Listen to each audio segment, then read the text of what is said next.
ఈ సాఫ్ట్వేర్ ఇండస్ట్రీలో లేకుండానే 30 ఇయర్స్ ఇండస్ట్రీ అంటే 30 ఇయర్స్ అనుభవాన్ని సంపాదించారు మన పృథ్వీ గారు. సో మరి దీనికి సంబంధించి మరిన్ని విషయాలు ఆయన చెప్తే ఇంకా బాగుంటుంది అనుకుంటా.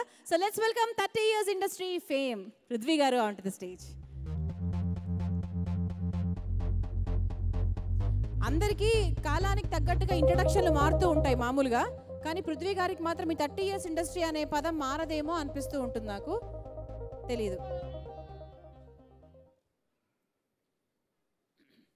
విచ్చేసినటువంటి పెద్దలకి, మీడియా మిత్రులకి, మరి ఇంతకుముందే వేరే కార్యక్రమం ఉంటే వెళ్ళినటువంటి మాకు ఇక్కడికి వచ్చి ఆశీర్వదించిన సినిమాటోగ్రఫీ మినిస్టర్ తలసాని శ్రీనివాస్ యాదవ్ గారికి, అలాగే కీరవాణి గారికి, ఈ వేదిక మీద ఇంతమంది మాట్లాడుకునే హీరో మ్యూజిక్ డైరెక్టర్ అచ్చు గారికి, అలాగే కోదండరావు రెడ్డి గారికి, విచ్చేసిన పెద్దలందరికీ నమస్కారాలు. కంట్రోల్ సి అంటే దీని గురించి అసలు నాకు తెలియదు. కంట్రోల్ సి అంటే అది ఏంటది, ఒక ల్యాప్టాప్ కొనుక్కొని దాంట్లో ఏ సాఫ్ట్వేర్ వేయాలో తెలుసుకుని బీరోలో పెట్టి ఉంచాం తప్పితే దాన్ని యూజ్ చేయలేదు. ఇంకా control C control C control C అని ఎక్కడ టైటిల్ పెట్టినప్పటి నుంచి control C. First day the day ఇంతకుముందు ఎవరో మాట్లాడారు పెద్దలు, సాయిరామ్ గారు ఆఫీస్కి పిలిచి ఆ విజువలైజేషన్ బ్యూటీ ఎలా ఉంటుందో అనేది ఆయన చెప్పే విధానంలోనే, ఈయన మామూలు వాడు కాదు, ఇతను పని రాక్షసుడు, మామూలుగా లేడు ఈయన అనుకుని ఆయన చెప్పే విధానంలోనే అర్థమైపోయిందండి. అద్భుతమైన లైన్ కామెడీ అండి. మా సినిమాలో లైన్ కామెడీ, ఇంతంత పెద్ద పెద్ద డైలాగులు ఉండవు, ఓన్లీ లైన్. ఆ లైన్ని కరెక్ట్గా పలికితేనే అక్కడ ఫన్ ఉంటుంది, ఆ ఫన్ మిస్ అవ్వకూడదు అనుకుని చెప్పి అన్నీ చెప్పారు. డబ్బులు ఇచ్చారు, అక్కడి వరకు బాగానే ఉంది. ఇక మా సిస్టర్ హేమ, నేను, తాగుబోతు రమేష్, శకలక శంకరు, మాస్టర్ గారు, బెనర్జీ గారు, సమీర్ కూడా ఉన్నాడు. వెళ్ళి ఆ హీరో గురించి చెప్తా ఉండే ఒక మాట. మేమందరం అక్కడ కూర్చునే వాళ్ళం. జిఎంఆర్లో షూటింగు ద డే వెళ్ళాక, మీరు ఇటు నుంచి రండి, హేమగారు ఇటు నుంచి వస్తారన్నారు. అదే తీస్తున్నారు, గంట నుంచి ఇటు నుంచి, అట్నుంచి ఇటు. ఇదేంటిది అసలు సినిమా? కంట్రోల్ సి అన్నారు, ఇదేమో పెద్ద బడ్జెట్ సినిమాలా ఉంది. అక్కడి నుంచి అన్నయ్య నేను రావటం ఏంటని ఆమె, నేనేమో ఏంటమ్మా నాకు అర్థం అవ్వట్లేదు అనుకుని, తర్వాత డైరెక్టర్ గారు ఒకరోజు అలంకృతాలో చేసినప్పుడు ఆ సీన్ మొత్తాన్ని కట్ చేసి రఫ్ ఎడిటింగ్ చేసి విత్ రఫ్ ఆర్ఆర్ తోటి చూపించారు. చూపించాక ఈయన ఇక్కడ ఉండవలసినవాడు కాదండి, ఆ యుఎస్ఏలో ఉండే సినిమాలు తీసుకోవాల్సిన స్టామినా ఉన్న వ్యక్తి, టాలెంట్ ఉన్న వ్యక్తి సాయిరామ్. డెఫినెట్గా ఆయన అక్కడే ఉంటాడు ఆయన ఇప్పుడు. ఎందుకంటే ప్యాషన్ వేరు, ఇక్కడ వచ్చి క్రియేటివ్ జాబ్ చేయటం అనేది వేరు. ఒక్కటి అప్రిషియేట్ చేయాలంటే అండి, సుకుమార్ గారు చెప్పారు ఒక మాట. ఆయన టెక్ మహీంద్రాలో సీనియర్ మోస్ట్ పొజిషన్. ఆయన వెళ్తే ఆఫీస్లో ఇంచుమించు ఒక 50 నుంచి 100 మంది లేచి సెల్యూట్ చేసి అటువంటి పొజిషన్ని వదిలిపెట్టి, నేను డైరెక్షన్ చేయాలి, ఈ సబ్జెక్ట్ మీద చేయాలంటే అసలు యాక్చువల్లీ ఇది కాదండి మీ సబ్జెక్టు, వేరే సబ్జెక్టు. కరెక్ట్? ఆ సబ్జెక్ట్ చెప్తే ఈ సబ్జెక్టు డీల్ చేయాలంటే మినిమమ్ 100 crores బడ్జెట్. నువ్వు ముందు you should prove as a director, then only we will go for that subject. ఆ సబ్జెక్ట్ చూస్తుంటే నాకు కంగారైంది. అలాంటి సబ్జెక్టులు ఆయన దగ్గర చాలా ఉన్నాయి. సాయిరామ్ శంకర్ గారు ప్యాషన్గా ఉండి, మరి జాబ్ ఏంటి అని అంటే ఒక మాట అన్నారండి, sir that is your me motivation, me sincerity, me hard worker, me honest అంతా ఆ ఒక్క మాటలోనే అర్థమైపోయింది. ఇది ఒక క్యాప్షన్ లాగా ఉంటుంది అందరికీ. నేను జాబుకి సెలవు పెట్టి వస్తే నాకు వెనకాల జాబ్ ఉందని చెప్పి దీని మీద కాన్సన్ట్రేషన్ ఉండదు. So I'm resigning my job. What అది వార్ వన్ సైడ్ అవ్వాలి అంతే. నేను వార్లో I'm a front line soldier. నేను ముందుకెళ్ళి నేనే దెబ్బలు తింటాను, నేనే ఇచ్చేస్తాను, చివరికి విజయం నాదే. That is second independence talkies అని చెప్పి వాళ్ళు పెట్టుకున్న బ్యానరు. నిజంగా ఆ లోగో లాంచింగ్ మొత్తం సినిమా లోగో పక్కన పెడితే, సినిమా ఈ ట్రైలర్ పక్కన పెడితే, వాళ్ళు చూపించినటువంటి, నేను బెనర్జీ గారితో అన్నా, ఒక చదువుకున్నవాడు సినిమా తీస్తే ఏ రకంగా ఉంటుందో ఆ రకంగా ఉంది ఇక్కడ. వాతావరణం కానీ ఇవి కానీ ఎన్నో ఆడియో ఫంక్షన్లు చూస్తుంటాం, చాలా ఇదిగా ఉంటాయి ఆ డ్యాన్స్ ప్రోగ్రాంలు అవన్నీ. ఇక్కడికి వచ్చాక డ్యాన్సర్స్ కూడా వాళ్ళకి తగ్గట్టే చేశారన్నమాట. That is కంట్రోల్సీ.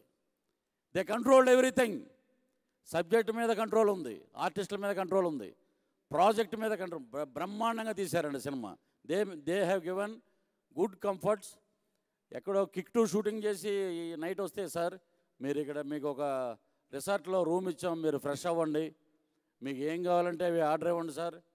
అది సార్ ఎప్పుడు తీస్తారు షార్ట్ అంటే, మీరు కంగారు పడకండి, మేము తీసుకుంటాం సబ్జెక్ట్ ప్రకారంగా. సాయిరామ్ శంకర్ గారు చూపించాక, ఆ ఆర్ఆర్ చూశాక అచ్చు గారు ఇప్పుడు ఎక్కడంటే పువ్వు పుట్టంగానే పరిమళిస్తుందంటే, కీరవాణి గారు లాంటి మ్యూజిక్ డైరెక్టర్ గారి దగ్గర నుంచి వచ్చాడు ఈయన. శిష్యుడు ఎంత అద్భుతంగా పాటలు చేశాడని ఆయన అక్కడ కూర్చోగానే ఆయన నవ్వు చూస్తేనే అర్థమైపోయింది. నేను ఈ సినిమా జిఎంఆర్లో షూటింగ్ జరుగుతున్నప్పుడు చెప్పాను, it is a definite hit movie, మీరు రాసుకోండి సార్, కెరీర్లో పెద్ద మూవీ ఇది అని చెప్పి. సాఫ్ట్వేర్ కామెడీ బిట్వీన్ మా సిస్టర్కి నాకు మధ్యలో ఉన్న సాఫ్ట్వేర్ కామెడీ. చెంపదెబ్బలు టపా టపా కొడుతుండే, నేర్చుకోరా అంటే దీంట్లో కొన్ని డైలాగులు ఉన్నాయి, అవి చెప్పకూడదు ఎందుకంటే సినిమాకి సంబంధించిన మెయిన్ పార్ట్. సో అందరం ఒక కుటుంబంలాగా ప్రతి ఆర్టిస్టు, ఇప్పుడు ఏమన్నా హేమ గారు కానీ, బెనర్జీ గారు కానీ, ఇటు శకలక శంకర్ కానీ, తాగుబోతు రమేష్ కానీ, మాస్టర్ గారు కానీ, ఎవరైనా సార్ కాస్ట్ పెరుగుతుందేమో, దాన్ని కొంచెం రెడ్యూస్ చేద్దాం అని చెప్పి, వేరే షూటింగ్లు అయితే 10 అవ్వగానే ఏమండి 6 అవ్వగానే బయలుదేరుతాం అన్నవాళ్ళు తెల్లవారుజామున 4 గంటల వరకు అందరూ పనిచేశారండి. That is the spirit of team control C. ఈ సినిమా సాఫ్ట్వేర్ రంగంలో కంప్యూటర్ ఉపయోగించే ప్రతి ఒక్కరికి they know everything about control C. Control C అనే వర్డ్ ఇక్కడ ఎక్కడికి వెళ్ళినా అద్భుతంగా వెళ్తుందన్నమాట. నేను సాఫ్ట్వేర్ రంగంలో లేకపోయినా మా అబ్బాయి సాఫ్ట్వేర్ మాట, అందుకే సాయిరామ్ గారు మీ వాడిని కూడా పిలవండి అంటే పిలిపించమంటే దే నో ఎవ్రీథింగ్. అక్కడ అపర్ణ హిల్ పార్క్ వెళ్తే ప్రతి ఒక్కళ్ళు what is control C, this is a software comedy, మేము చూడాలి అని అంటున్నారు. మీ డైలాగులు, మీరు చెప్పిన విధానం అన్నీ అద్భుతంగా ఉన్నాయండి. రేపు పొద్దున it should be gun shot hit. Plus మీరు అన్నారు 30 years ఇండస్ట్రీ, 30 years ఇది బాయిలింగ్ స్టార్ ఏదన్నా దీంట్లో కూడా హలో 30 years సాఫ్ట్వేర్ ఇక్కడ మెయిన్ ఫ్రేమ్ ముందు పుట్టక ముందు పుట్టారండి. మెయిన్ ఫ్రేమ్ ఏంటో మనకు తెలియదు, చెప్పించారు సాయిరామ్, మీరు చెప్పండి సార్, అదే రేపు పొద్దున్న రికార్డ్ అవుతున్నారండి. That is the guts of the director. కొత్త డైరెక్టర్స్లో ఉన్నటువంటి ఆయన ఒక 20-30 సినిమాలు యూఎస్లో చేసి వచ్చాడేమో అన్నంత మనకి అంత కాన్ఫిడెన్స్ కలుగుతుంది తర్వాత చూస్తే. ఇక మా డిఓపి గారు చంద్రమౌళి గారు మామూలుగా ఉంటాడు. ఆయన ఒక సిగరెట్ తీసుకుని ఎలా వెళ్తుంటాడు అటు ఇటు, ఆ కూర్చొని చూస్తుంటాడు ఎలాగ ఎక్కడ లైట్ వేయాలి, ఎక్కడ మిస్ట్ వేయాలి, ఎక్కడ ఇదని. తర్వాత ఆ ఫోటోగ్రఫీ చూశాక ఇది మామూలు సినిమా కాదు, ఇది హాలీవుడ్ సినిమా రేంజ్లోకి ఆ విజువల్స్ చూస్తున్నప్పుడే కనపడతాయి. ఇక అశోక్ గారు అంటే మా తెలుగు సినిమాకి తమిళ్లో భాగ్యరాజా గారు ఉన్నారు, director come hero.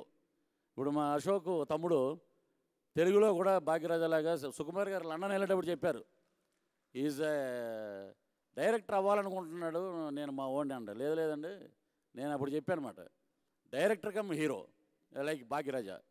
So all the best Ashok. And మా ప్రభాకర్ రెడ్డి గారిని చూస్తే ఈరోజు వాళ్ళ టీం అందరూ శ్రీధర్ గారు, ప్రభాకర్ రెడ్డి గారు and Bhaskar Reddy.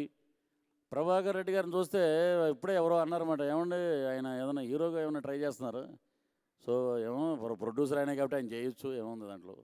Thank you sir, మీ అసోసియేషన్ మర్చిపోలేం. సో ఈ సినిమాలో ఒక తెలియనటువంటి ఇది ఏదో ఇంతకుముందు అన్నట్టు ఇట్ ఈజ్ నాట్ ఏ దెయ్యాల సినిమా కాదు, కనిపించని ఏదో ఒకటి ఉంది, అది భయం. ఆ భయంని సినిమాలో చాలా డిఫరెంట్గా చూపించారు. ఇక్కడ లక్ష్మణ్ స్టడీకమ్ కెమెరామెన్, పాపం అతను ఈ సినిమా అయిపోయేలోపు నేను అపోలోలో జాయిన్ అవ్వాలంటే వాడు ఎప్పుడు చూసినా నడుముకి స్టడీకమ్ పట్టుకుని అద్భుతంగా అటు ఇటు తిరిగి అతను కవర్ చేశాడు. అతనికి కూడా మనం థ్యాంక్స్ చెప్పాలి. సో కంట్రోల్సీ ఎప్పుడు వస్తుందో అని చూస్తున్నారు. జనాల్లోకి మీరందరూ మీడియా ద్వారా అందరికీ తెలియజేయాలని చెప్పి మనస్ఫూర్తిగా మా పాత్రికేయ మిత్రులందరినీ, మీడియా వారిని అందరినీ రిక్వెస్ట్ చేస్తున్నాం. సో ఈ సినిమా విజయవంతం చేయాలని చెప్పి, పైరసీ జోలికి పోకూడదని చెప్పి, మనస్ఫూర్తిగా ఆడియన్స్ని ప్రార్థిస్తున్నాం. వీళ్ళు ఇచ్చినటువంటి స్టార్టింగ్లో చూపించినటువంటి ఆ కొన్ని మంచి నిర్ణయాలు నరేంద్ర మోడీ గారికి కూడా లేవని చెప్పి మా సెకండ్ ఇండిపెండెంట్ టాకీస్కి ఉందని చెప్పి సవినయంగా మనం చేస్తూ సెలవు తీసుకున్నాను. Thank you. Thank you sir.